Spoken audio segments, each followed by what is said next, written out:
usually when we talk about getting a medical diagnosis, there's this expectation of just absolute precision. Right, yeah, like it's math or something. Exactly. It's supposed to be like engineering.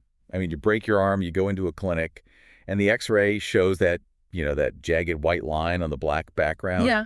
And the doctor just points at it and says, there it is. That's the problem. It's definitely a comforting thought. I mean, we desperately want biology to be binary. Yeah, broken or not broken. Exactly. Infected or clean. We want things to be visible and easily categorized into these neat little boxes. But then, you step out of that idealized textbook and into the actual sprawling world of systemic healthcare. Yeah. And suddenly that X-ray machine it's broken. Where the machine works, but the building housing it is operating on a totally different set of rules. Right. You're looking at this diagnostic and institutional landscape that just isn't clean. It isn't binary. It is profoundly murky. And I think that brings us to the core paradox we are unpacking today for you, the listener. And it's a big one. It really is. We're asking, why does the medical establishment, which is, a global system theoretically built from the ground up to save human lives, why does it historically destroy the very people who invent life-saving preventive tools? It is arguably the most terrifying question you can ask about modern medicine. Right, because on the surface you have the Hippocratic Oath. That's the guiding light, right? First, do no harm. Prevent illness. But when you bypass the PR and look directly at the historical records and the psychological profiles of institutional leadership and, of course, the raw economic incentives, you see a completely different reality. You really do. And we are going to look at this specifically through the lens of patient-centered, prevention-first AI triage systems. Right, specifically a framework known in the research as CallREM, or Dr. Maya GPT. Yes, which is a system engineered to address some of the most existential threats we face today. Things like antimicrobial resistance, hospital-centric failures, and just the rampant normalization of fear-driven healthcare. And what's wild to me is that the creators of tools like this, tools that can demonstrably, mathematically, keep people out of the hospital and stop pandemics in their tracks, they find themselves in this bizarre twilight zone. Oh, absolutely. The private versus public reaction is staggering. Yeah, they sit in private rooms with these professors, doctors, and policy experts who whisper, oh, this is brilliant. This is exactly what we need. Right. And then those exact same experts walk out the door and publicly refuse to engage with it or fund it or support its implementation. The institutional wall just slammed shut.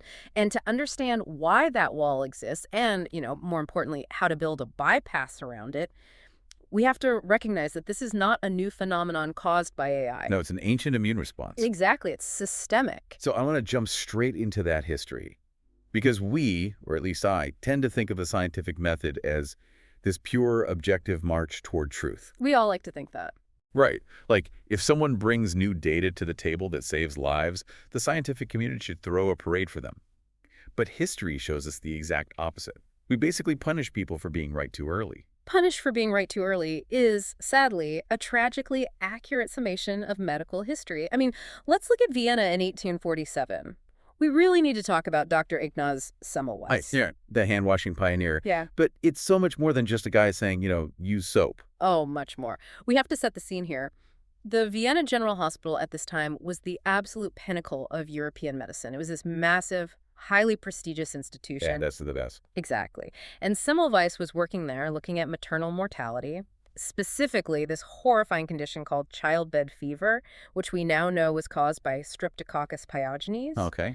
And he noticed a glaring statistical anomaly that would, frankly, haunt anyone who was actually paying attention. What was the anomaly? Well, the hospital had 2 maternity clinics. One was staffed entirely by faculty physicians and medical students. The other was staffed purely by midwives. Okay. Doctors in one, midwives in the other. Right. And the death rate for women delivering babies in the doctor's clinic was 10 to 20 times higher than in the midwife's clinic. Wait, 10 to 20 times? That's not a rounding error. No, it's a massacre. It's happening in one wing of the building and not the other. That is just insane. The women must have noticed. They did. Women literally begged on their knees in the streets not to be admitted to the doctor's clinic. They knew it was a death sentence. So Semmelweis, applying pure observation, starts to investigate. Right. And he realizes something absolutely horrific about the daily schedule of these esteemed doctors. Uh-oh. What were they doing? They were starting their mornings in the autopsy room. Oh, no. Yes. They were performing barehanded autopsies on women who had died the previous day of childbed fever. Barehanded, and then literally wiping their hands on their aprons, they would walk directly onto the maternity ward to perform vaginal examinations on pregnant women and deliver babies. It's hard to even, hear that now. They were the vectors. The doctors themselves were literally carrying the disease from the dead to the living. Precisely. They were transmitting what Semmelweis termed morbid poison. The midwives, on the other hand, didn't perform autopsies. That was the only variable. So Semmelweis proposed this beautifully simple, low-cost, preventive innovation. Which was just washing their hands. Right. He instituted a policy, wash your hands with a chlorinated lime solution before touching the patients. It's the equivalent of, a biological fire extinguisher. You see a fire, you put it out at the source. And the math proved him right instantly, didn't it? Instantly. The mortality rate in the doctor's clinic plummeted to match the midwife's clinic. The data was undeniable. But how did the medical establishment react? Did they throw him that parade? They destroyed him. They absolutely dismantled his life, didn't they? They did. The institutional ego completely fractured. You have to understand the psychology of the 19th century physician. They viewed themselves as gentlemen of science. Right, the elite. And the prevailing theory was that a gentleman's hands could not possibly transmit disease. The very implication that doctors were the vectors of death was an intolerable insult to their professional identity and their social hierarchy. Wow. So they just rejected the data because it hurt their feelings. Essentially, yes. His colleagues were outraged. The establishment mocked his data. They forced him out of his position at the hospital, and they blacklisted him. That is so tragic. It is. He suffered a severe mental breakdown from the rejection and, honestly, the guilt of knowing how many women were dying unnecessarily. He was eventually beaten by guards in an insane asylum and died of sepsis. Sepsis. Yeah. Ironically, the very type of infection he tried to prevent. It's a staggering story. But here's where I want to push back a little, or at least play devil's advocate. Yeah. We look at 1847 and think, well, they didn't know about germ theory yet. They were just ignorant. Right. That's the common excuse. But it's not just a lack of knowledge, is it? It's an active refusal to accept the knowledge even when the proof is sitting right in front of them. It's like trying to introduce a modern fire extinguisher to a medieval guild of water bucket carriers. Oh, that's a great way to put it. Right. You walk in, you show them this red cylinder that puts out a fire in 3 seconds, and they don't see a life-saving tool. They see a direct threat to their bucket-carrying monopoly. That is a phenomenal analogy. Their entire identity, their economy, their social standing, it's all built on the act of carrying the bucket, not necessarily putting out the fire. And we see this exact same dynamic repeat just a few years later in London with Dr. John Snow. Right, 1854, the Broad Street pump. Yes. So London is being ravaged by this massive cholera epidemic, and the established medical consensus of the time was the miasma theory. Bad air, right. Exactly. They believed disease was spread by bad air, by foul smells emanating from the Thames and the sewers. Which is super convenient if you're in charge. Highly convenient, because you can't really control the air. It absolved the city infrastructure of any responsibility. But John Snow, acting as a rogue outsider, decides to ignore the consensus. He starts mapping the clusters of infection, doing this grueling door-to-door boot leather epidemiology. He's actually talking to the families, finding out where they get their water. Exactly. And the data points him directly to a single contaminated water pump on Broad Street in Soho. He proves that cholera is waterborne. He isolates the root cause. So he takes this airtight data to the local authorities, the Board of Guardians. And what do they say? They resist him. They debate him endlessly. The medical establishment doesn't want to hear that their water infrastructure, the very system they oversee, is killing citizens. Right, it threatens their authority. And their established worldview. So what does Snow do? And this is the crucial moment for anyone studying innovation today. He doesn't wait for a peer-reviewed consensus. He doesn't ask for permission to change the policy. What does he do? He literally marches down to the Broad Street pump and physically removes the handle so nobody can draw water from it. He just breaks the pump. He forces a proof of concept in the real world. He completely bypasses the intellectual debate and alters the physical reality. And it worked. It worked. The cholera outbreak in that specific cluster collapses. He proved the value of a clean water supply and basically birthed modern epidemiology. But he had to act as a rogue agent to do it. The institution was paralyzed by its own established beliefs. Wow. And we saw this again, didn't we, much more recently, in the 1980s with Barry Marshall and Robin Warren. Oh, the ulcer story. Yes, this is a perfect modern parallel. Up until the 1980s, the medical establishment insisted that peptic ulcers were caused by stress, spicy food, and too much stomach acid. Right. I remember people saying, don't eat that, you'll get an ulcer. Exactly. And the entire gastroenterology industry was built around managing these symptoms with expensive, lifetime antacid prescriptions. It was a massive, highly profitable, bucket-carrying industry. A huge moneymaker. Huge. Then Barry Marshall comes along and says, no, ulcers are caused by a bacterium called Helicobacter pylori. We can cure it with a cheap 2-week course of antibiotics. And the establishment, let me guess, laughed him out of the room. They called him crazy. They said bacteria couldn't survive in the acidic environment of the stomach. They refused to fund his research. And the pharmaceutical companies, who were making billions managing the symptoms, certainly weren't going to help him prove that a cheap cure existed. Of course not. Mm-hmm. So what did Marshall do? Did he break a pump handle? In a way, yes. Much like Snow, he bypassed the system. He literally drank a beaker full of live H. pylori bacteria. He drank the bacteria. He did. He gave himself severe gastritis, and then he cured himself with antibiotics to prove his point. That is wild. He eventually won the Nobel Prize for it, but he had to resort to extreme measures because the medical hierarchy fundamentally rejects disruptive simplicity. Okay, so if we pull these historical threads together, Semmelweis, Snow, Marshall, we see a very clear pattern. But how does this connect to the massive systemic crises we face today? Because the pushback against something like Dr. MyGPT isn't happening in the 1800s. It's happening right now. The through line connects directly to the modern antimicrobial resistance crisis, or AMR. This is perhaps the greatest impending catastrophe in global health, and it was entirely engineered by institutional inertia. Really? How so? Let's go to 1954.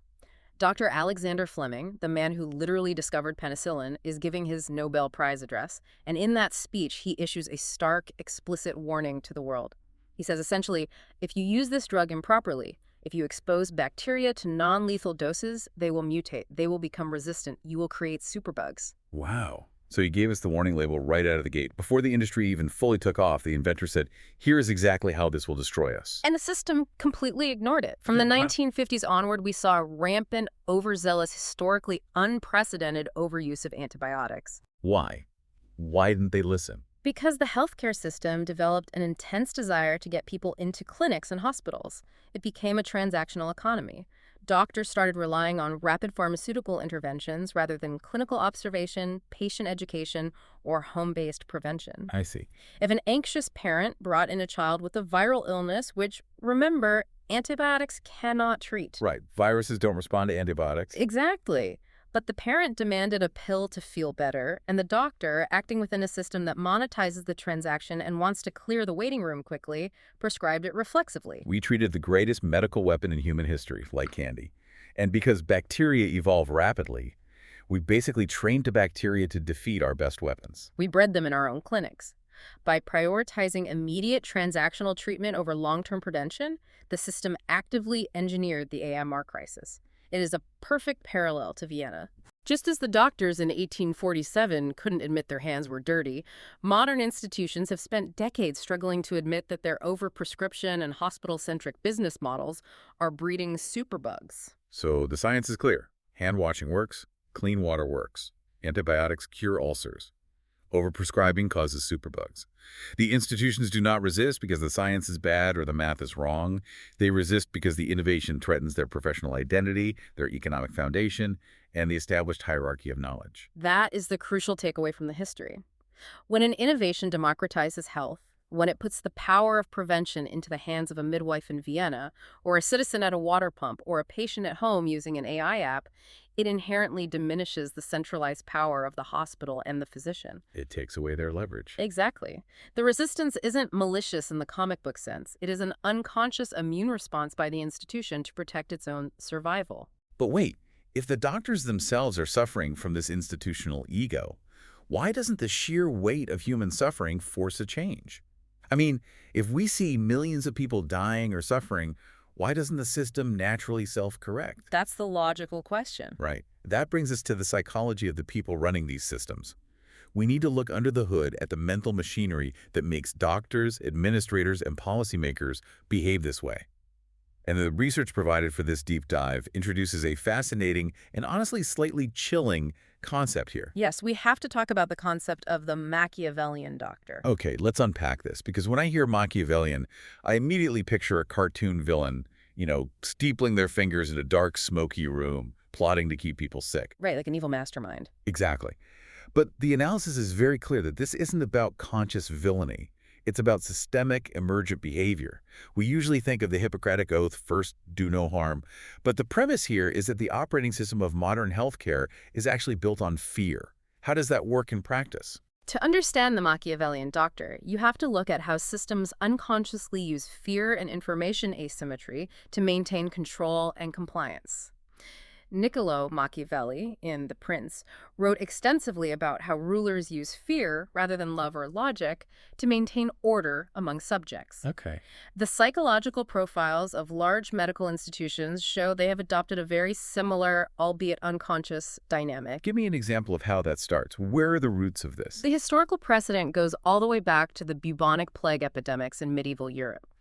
During the plague, doctors wearing those terrifying bird beak masks were the absolute only perceived line of defense against unimaginable suffering and a horrific death. Right, people were desperate. Desperate, and this created a profound, deeply ingrained dependency dynamic in the human psyche. The doctor held the secret knowledge of life and death, and the patient was reduced to an entirely powerless, terrified subject. So the doctor is practically a god in that scenario. Precisely. And that dynamic proved incredibly effective for ensuring total compliance. If you are terrified of dying tomorrow, you will not question the authority figure in the room. You will do exactly what they say, pay whatever they ask, and surrender your autonomy entirely. It's the ultimate leverage. It is. And in the modern iteration, institutions still rely heavily on the fear of illness, suffering, and death to elicit compliance. Like how? Think about how public health campaigns are often structured. They frequently use fear appeals, showing you the worst possible outcome of a disease, the blackened lungs or the grieving family, to make you take a vaccine, swallow a pill, or show up for a screening. Oh, right. Now, the intention might be to keep you safe, but the mechanism is fear. Furthermore, by monopolizing medical knowledge, by speaking in dense Latinate jargon, relying on complex lab tests that only they can interpret, and treating the human body like a proprietary machine that only a certified mechanic can understand, the system creates a paternalistic environment. It treats the patient like a child. Yes. It creates a paradigm where the patient is treated as fundamentally incapable of understanding their own body. You are taught from birth to outsource your inner knowing, your physical intuition, to the external authority figure in the white coat. This makes so much sense, but here's where it gets really interesting to me.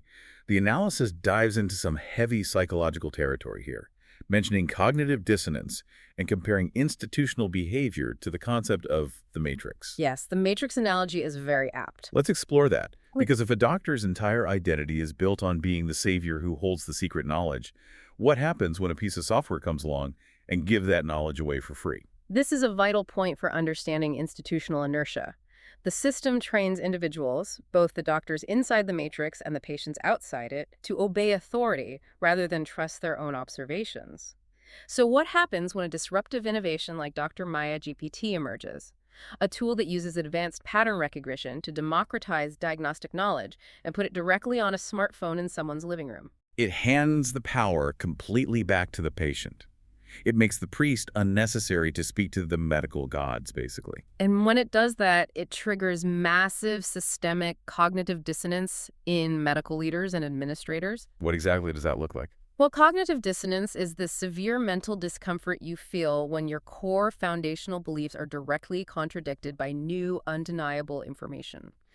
Imagine a hospital administrator who has spent 30 years of their life and millions of dollars of institutional capital believing that complex, expensive hospital infrastructure is the only valid way to deliver care. Okay, I'm imagining it. If you show them a low-cost, AI-driven prevention tool that works at home and accurately diagnoses an infection before the patient ever needs a hospital bed, that AI is a profound psychological threat. It threatens their mental identity. It tells them their life's work is largely obsolete. Exactly. So what does the human brain do to protect itself?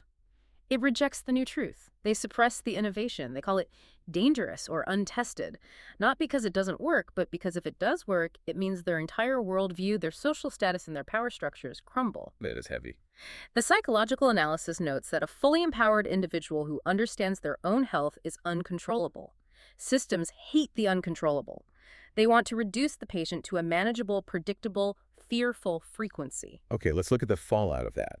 If you build a system based on paternalism and fear, and you strip away someone's free will and agency regarding their own body, what happens to the psychology of the patient?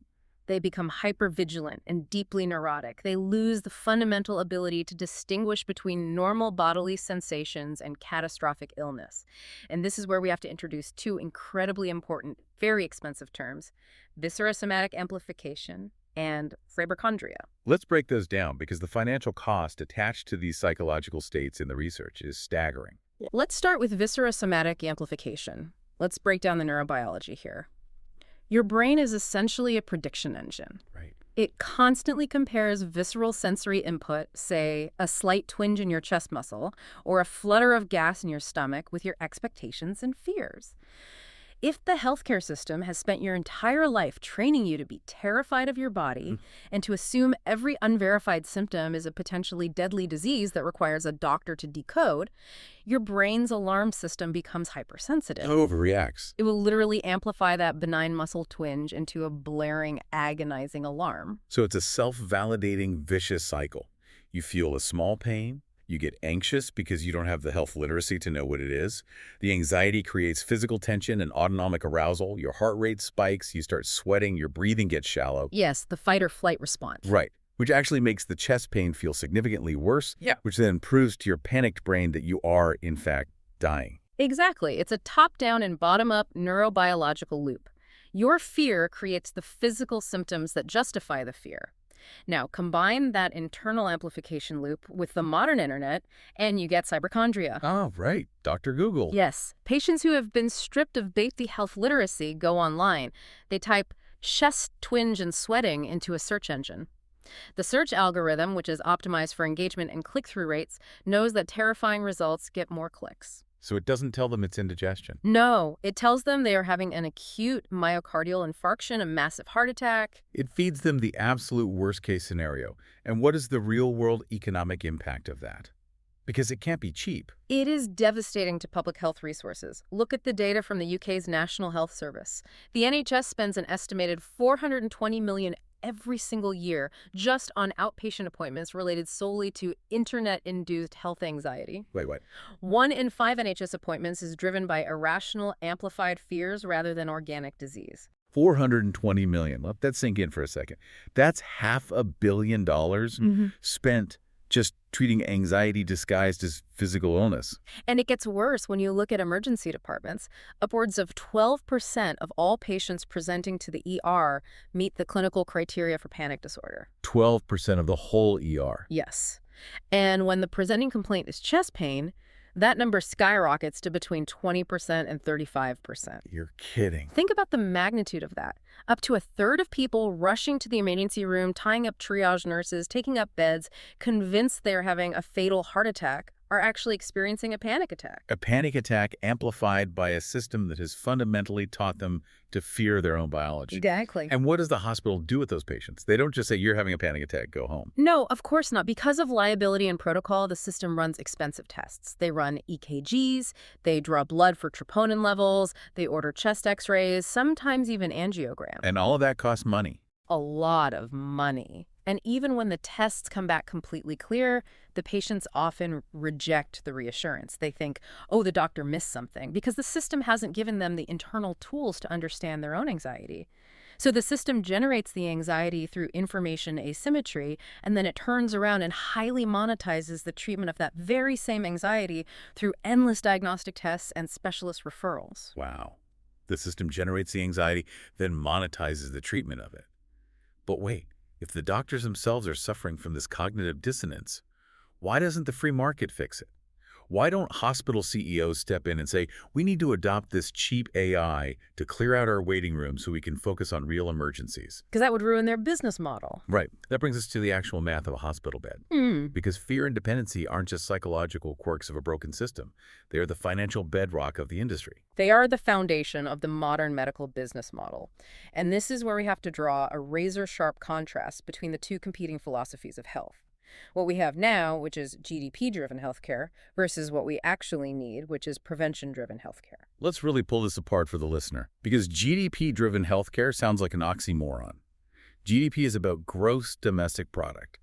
It's about maximizing transactions, moving money around. More tests, more beds occupied, more pills prescribed. More billable hours.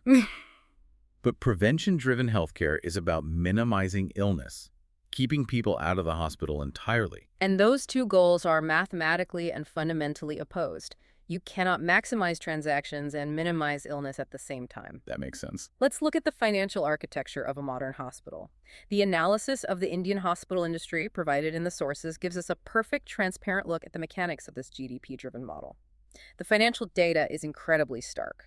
To build a standard modern hospital in India, it costs roughly 2 crores per bed. 2 crores. That's 20 million rupees for a single bed. Yes. So imagine a healthcare corporation decides to build a mid-sized 500-bed hospital.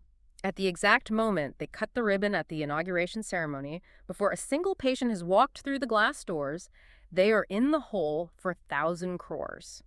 That is a massive, crushing, debt-funded capital expenditure. Hold on. I've always thought of hospitals as these sort of benevolent public utilities, like a fire station or a library.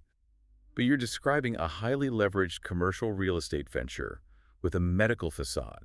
You have a billion-rupee debt hanging over the building like a guillotine. That is exactly what a debt-funded hospital is. And that debt requires immediate, aggressive, relentless servicing. The banks want their money every month. So how do they get it? How does a hospital generate the massive cash flow needed to pay that debt? They employ highly aggressive commission-based models. They look for doctors in the community who already have a large, loyal patient base, and they lure them into the new hospital with commissions. Like a percentage. Say, a 20% cut of whatever gross revenue they generate for the hospital. They also use a predatory contracting system called an MG, or minimum guarantee. How does a minimum guarantee work in medicine? I've heard of that in retail, but medicine. The hospital guarantees a star doctor a massive fixed annual salary, maybe 3 to 4 crore rupees a year. It sounds great for the doctor, but there is a catch in the contract. There's always a catch. The doctor is contractually obligated to generate a multiple of that salary in hospital billing. If they are paid 3 crores, they might have to generate 15 crores in billable services. So the doctors essentially put on a sales quota, like a car salesman trying to hit their numbers at the end of the month, but with human bodies. Yes.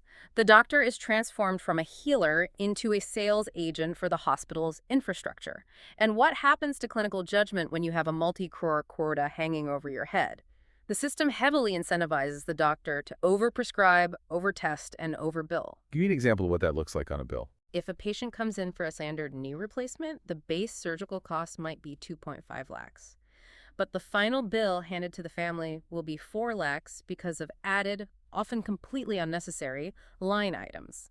Extra blood tests, extended hospital stays, premium-branded medications instead of generics. There's an absurd detail in the analysis that blew my mind when I read it. They mentioned that some hospitals literally charge different amounts for an X-ray depending on what body part it is, even if it uses the exact same machine and takes the exact same amount of time. Yes, that is a real practice. They will charge more for an X-ray of your leg versus an X-ray of your chest using the same machine in the same room. Why? Because the pricing isn't based on the actual cost of delivery or the medical value. It's based entirely on what the market will bear, what the insurance will cover, and what the massive debt requires. The entire clinical ecosystem optimizes for maximizing the occupancy of those 500 beds and inflating the billing rates as high as possible. The patient's actual health is entirely secondary to the hospital's financial health.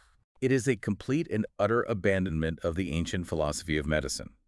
The texts contrast this modern corporate monstrosity with Charaka, the ancient Indian physician and foundational figure of Ayurveda. Yes, Charaka codified the ethics of medicine for humanity centuries ago.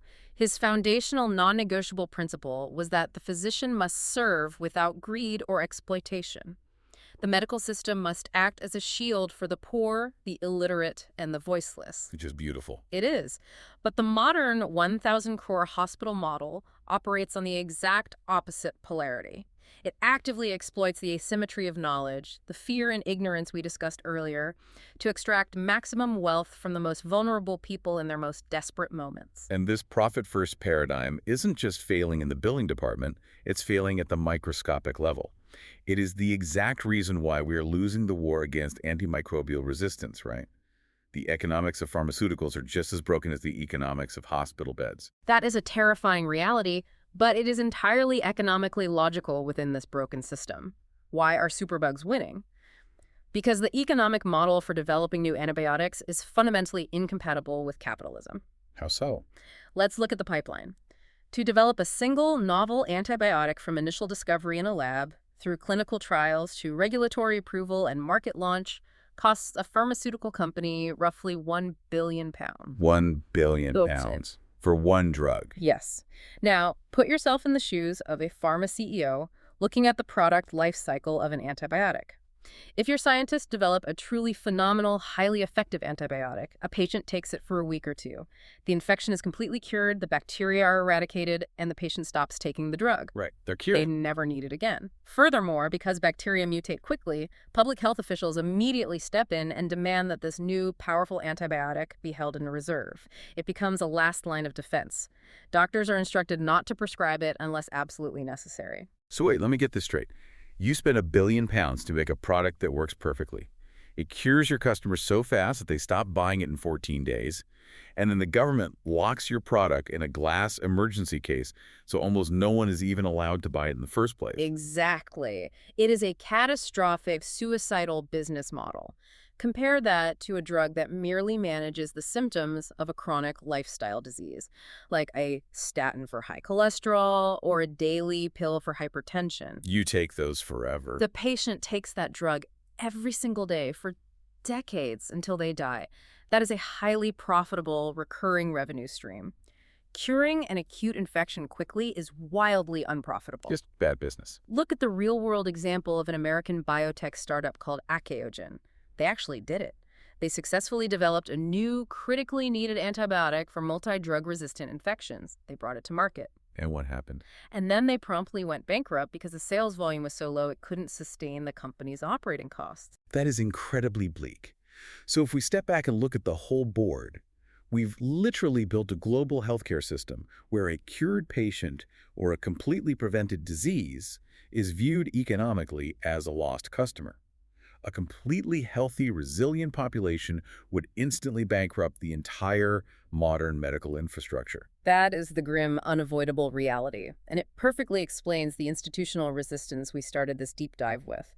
This is exactly why low-cost, highly effective prevention AI tools are privately discussed and praised by academics behind closed doors, but publicly avoided and suppressed. Because it kills the golden goose. Exactly. Supporting a software tool that keeps people healthy and at home actively threatens the 1,000 crore debt repayments of the institutional giants. It's the fire extinguisher and the water bucket carriers all over again. If your entire global economy is built on selling highly inflated buckets of water to fight raging fires, you will use every ounce of your power to ban the fire extinguisher. Precisely. The system is functioning exactly as it is economically incentivized to function.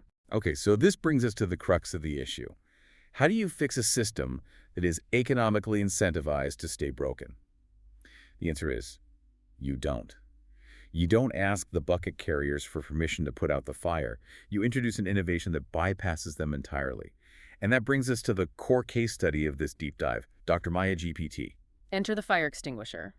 Dr. Maya GPT, pioneered by Dr. Karyali Srivatsa, is essentially the modern technological realization of Charaka's ancient vision.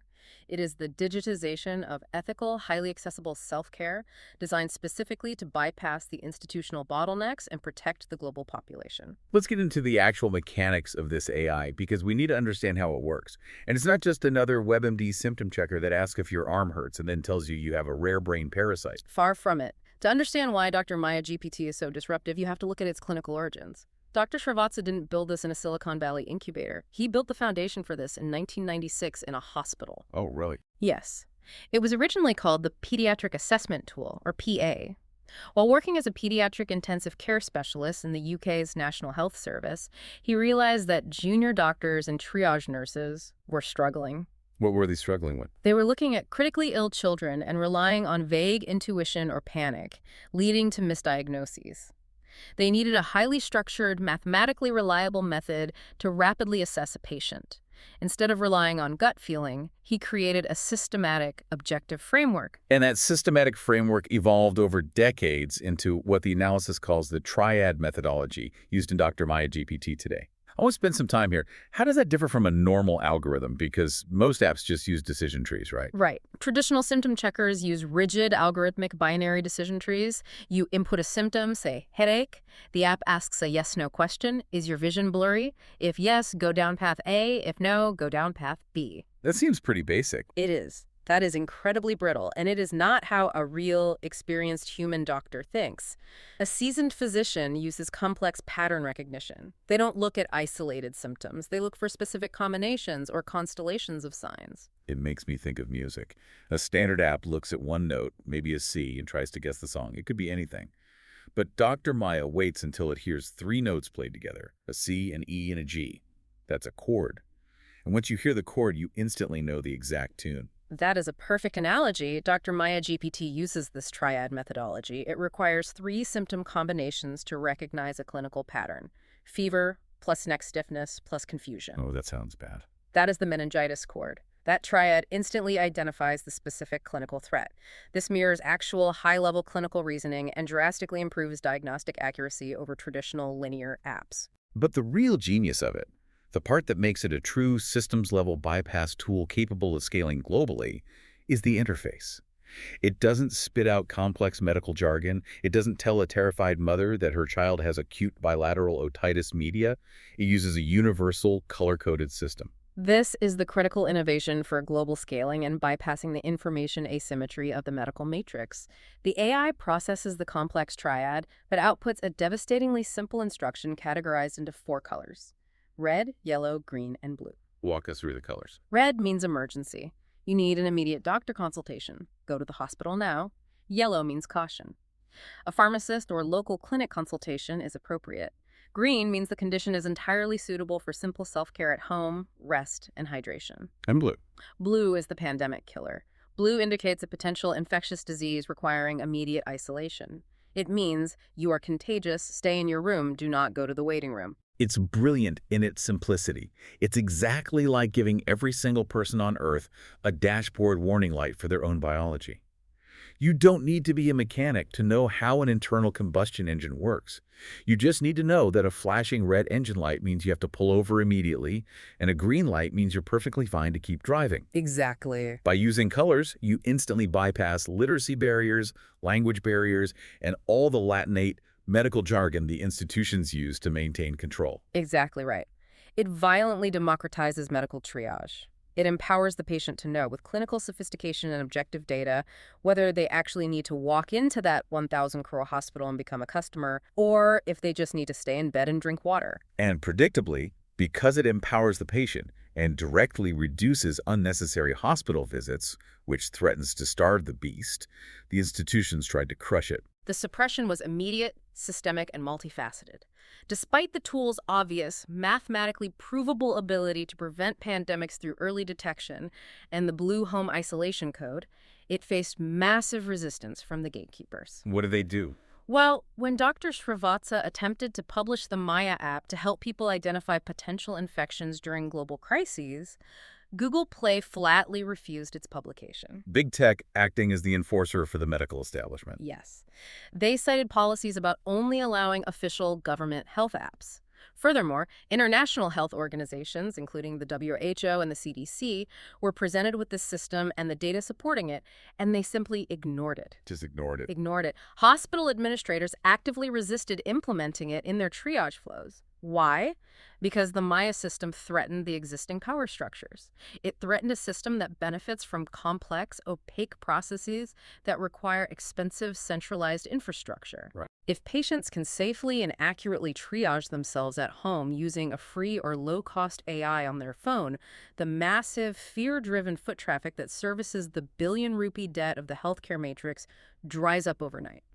So we have a life-saving tool, a literal fire extinguisher for global health. And we have the front doors of the medical institutions firmly bolted shut to protect their business model. The WHO won't help you, Google won't host you, and the hospital won't adopt you. If you are an innovator listening to this, and you are trying to implement a systemic change like Dr. Maya, what do? Do you just give up? You absolutely do not give up. You stop knocking on the bolted door. You build a bypass. This is where we get into the tactical application of everything we've discussed. If we know, historically and psychologically, that the institutions will block preventive AI, how do we actually scale it? The analysis outlines a very specific, aggressive 12-month tactical roadmap, and it's based precisely on the historical successes of rogue agents like Jon Snow. Yes. Walk us through this bypass model. What does day one look like? The fundamental strategy here, the mindset shift you must make, is to stop treating the rollout as a medical software integration. If you try to sell this to a hospital purchasing committee or a university medical board, you will fail. They'll just bury it. They will stall you in committees until you run out of funding. Instead, you have to treat this as a grassroots systems-level intelligence operation. You are deploying a resilience tool directly to the population, circumventing the authorities entirely. Okay, let's break it down. Phase 1, the first 3 months. What is the tactical move? The first 3 months are about establishing unquestionable proof of concept outside the institutional gates. Remember Jon Snow? He didn't ask the London City Council to pass a law officially recognizing the waterborne theory of cholera. You just remove the pump handle. Right, and save the neighborhood. You don't ask for policy change, you create parallel legitimacy. You bypass the clinics entirely and deploy the color-coded system directly into the community. You partner with NGOs, women-led community networks, microfinance groups, and set up community health kiosks. You go to the margins. Yes. You target populations that are already underserved or actively exploited by the formal hospital system. In those communities, the AI provides immediate, undeniable value. It tells a mother instantly if her child needs to take the long bus ride to the city hospital, which is red, or if she can manage it at home, green. So you prove it works. You prove it works in the messy real world, not in a sanitized clinical trial controlled by the people who desperately want you to fail. You build a fortress of grassroots data. Okay, so now you have a network of users. Right. What happens in phase 2, months 4 through 6? Months 4 through 6 involve a concept we conceptualize as starving the matrix. I love that phrasing. We touched on the quantum psychology analysis earlier. The idea that you defeat a massive control matrix, not by fighting it head-on, which just feeds it energy, but by withdrawing your attention and your compliance from it. Yes. The hospital system, as we established, requires a constant, massive flow of anxious patients with minor ailments to generate the transaction volume necessary for revenue. In this phase, you train community health workers, people who may not be formal doctors but are highly trusted in their neighborhoods, to use Dr. Maya GPT to handle all the green and yellow cases. The self-care and pharmacist-level cases. The people who are panicking over a benign chest twinge. Right. By empowering the community to handle the green and yellow cases confidently with AI backing, you vastly reduce the foot traffic to the formal hospitals. You siphon off the unnecessary emergency room visits. You take away their customers. You withdraw the energy, the terrified patients that the fear-based system relies on to survive. You don't fight the hospital. You just make it irrelevant for 70% of daily health concerns. The hospital suddenly finds its waiting rooms emptying out. You hit them in the only place they feel pain. The billing department. Okay, phase 3, months 7 through 9. How do you accelerate this? Phase 3 is about leveraging crisis. There's research from Yale Insights that explicitly notes that frontline innovations usually face years of impossible red tape. But crises create sudden, massive windows of opportunity if the advocates are positioned to move fast. Don't let a good crisis go to waste. Exactly. You don't sit around waiting for a once-in-a-century global pandemic. You use local, seasonal outbreaks. Like a seasonal influenza surge or a regional dengue fever outbreak during monsoon season. Exactly. Every year, there are predictable surges that overwhelm local clinics. When the traditional system is visibly buckling under pressure, when there are people sleeping in the hallways of the hospital and the administrators are panicking, you aggressively pilot the blue isolation protocol of Dr. Maya in your established grassroots network. Show them what it can do. You show the community that the AI can instantly identify the infectious cluster. It guides them to self-isolate at home, breaking the chain of transmission, protecting their families without needing to sit in a crowded, highly infectious hospital waiting room. You become the lifeboat while the Titanic is taking on water. You prove the system's value when the legacy system is failing publicly. And then finally, phase 4. Months 10 through 12. You've built the lifeboat. How do you solidify this bypass so the government is forced to adopt it? You completely flip the script on the economics. Phase 4 focuses on the anti-corruption and efficiency angle. You stop talking to doctors about medicine altogether. They won't listen anyway. Exactly. You start talking to finance ministers, treasury officials, and government auditors about economic efficiency. The analysis provides a brilliant real-world precedent for this from India. Oh, the PMJAY smart cards tell that story. The Indian government rolled out the PMJAY smart card system, essentially a massive public health insurance scheme to subsidize health care for low-income populations. Their goal was just to pay for care.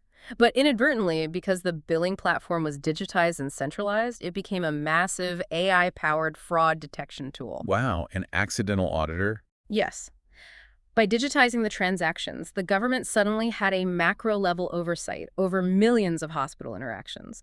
The system's algorithms automatically detected over 18,000 fraudulent insurance transactions. It caught hospitals claiming to perform surgeries on patients who weren't even there. The government penalized and de-empaneled corrupt hospitals. It caught the institutions padding the bills to hit their minimum guarantee quotas. Precisely. So, your final move is to position Dr. Maya GPT to governments not as a medical device, which triggers the medical lobby to attack you, but as a macroeconomic audit and triage tool. That's incredibly smart. You show the finance minister that by triaging patients effectively at home, the AI prevents hospitals from admitting patients unnecessarily just to hit their quotas. You show the government that Dr. Maya reduces wasteful public health spending and catches systemic fraud before it happens. You align the AI with the government's inherent desire to save money, pitting the state treasury against the greedy hospital system. That is pure Machiavellian tactics used for ultimate good.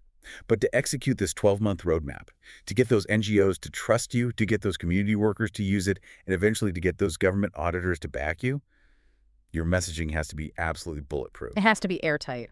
Right. You can't just walk in with a good idea.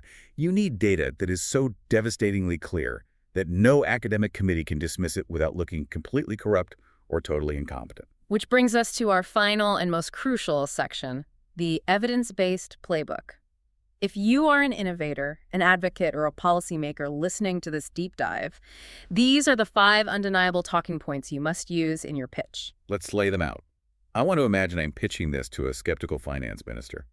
Point number 1, the economic lockdown metric. You have to fundamentally reframe the tool from a health app to a national security and pandemic resilience shield. Wow. The economic data regarding how we handle infections is staggering. During the COVID-19 pandemic, the legacy approach was full lockdown policies, shutting down the entire global economy, destroying small businesses, halting education. It was brutal. The estimated cost of that blunt force strategy was $697,121 per life year saved.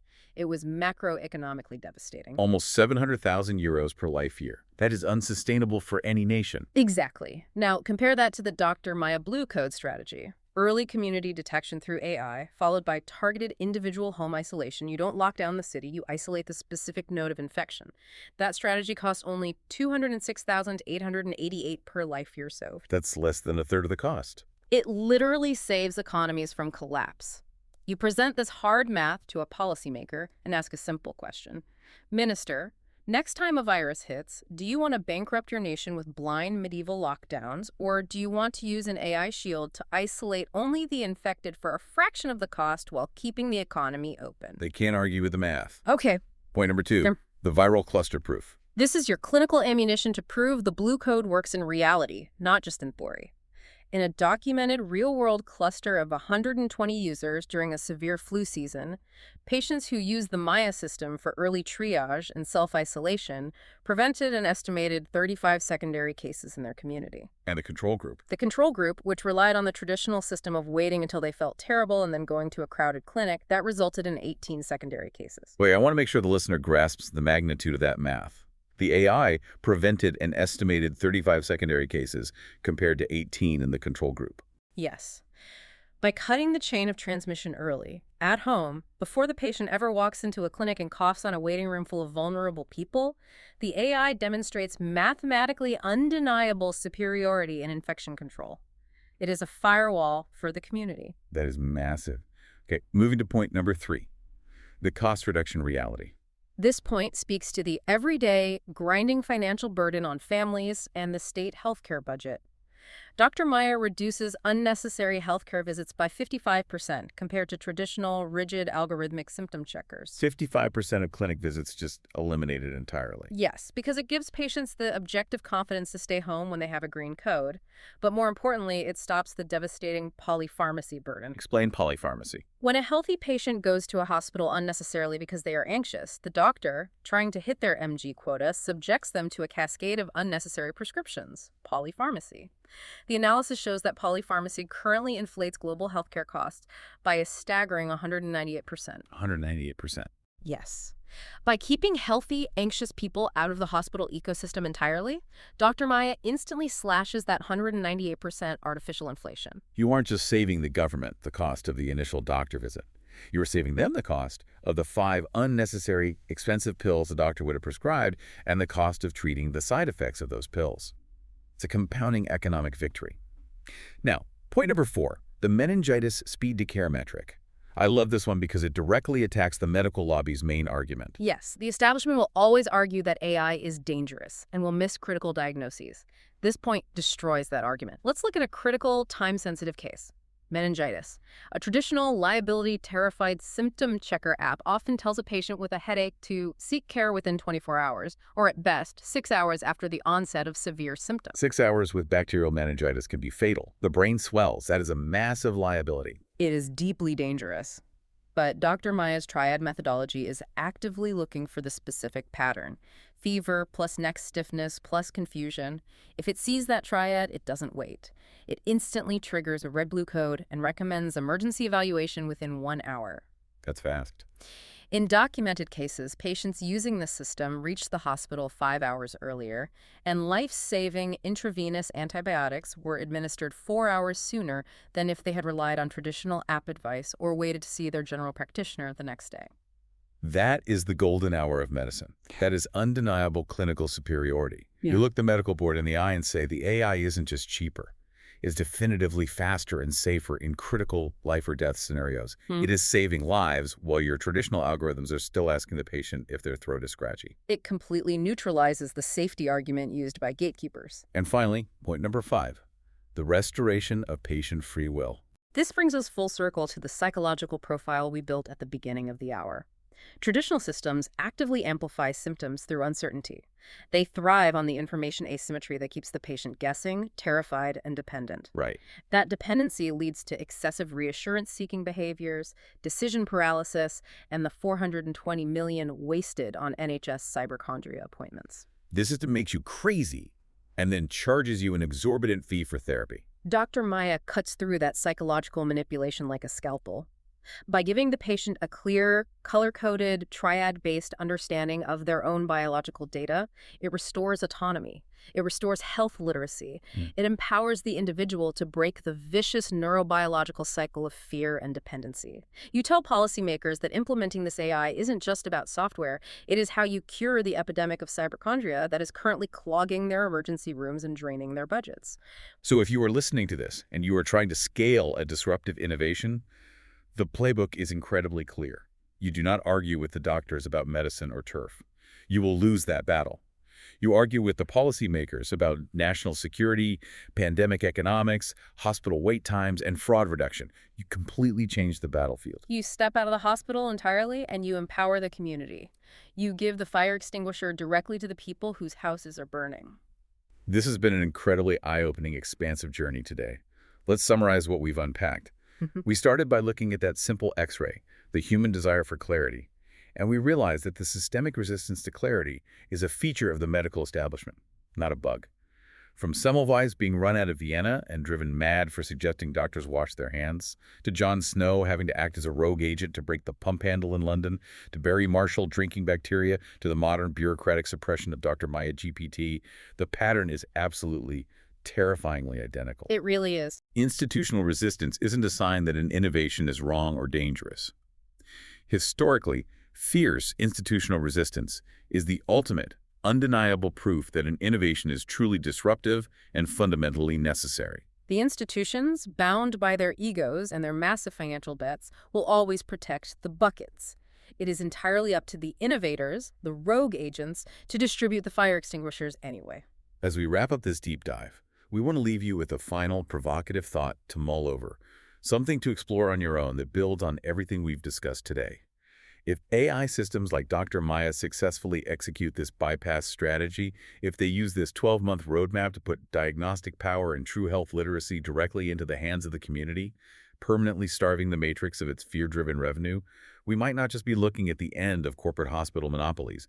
We might be witnessing the evolution of a fundamentally new kind of human society, one where your first line of medical defense isn't a massive debt-ridden infectious building you drive to in a blind panic. Instead, it is a deeply personalized, highly intelligent system that lives quietly in your home, understands your unique biological baseline, empowers you to heal yourself, and catches the next global pandemic before it ever crosses your front door.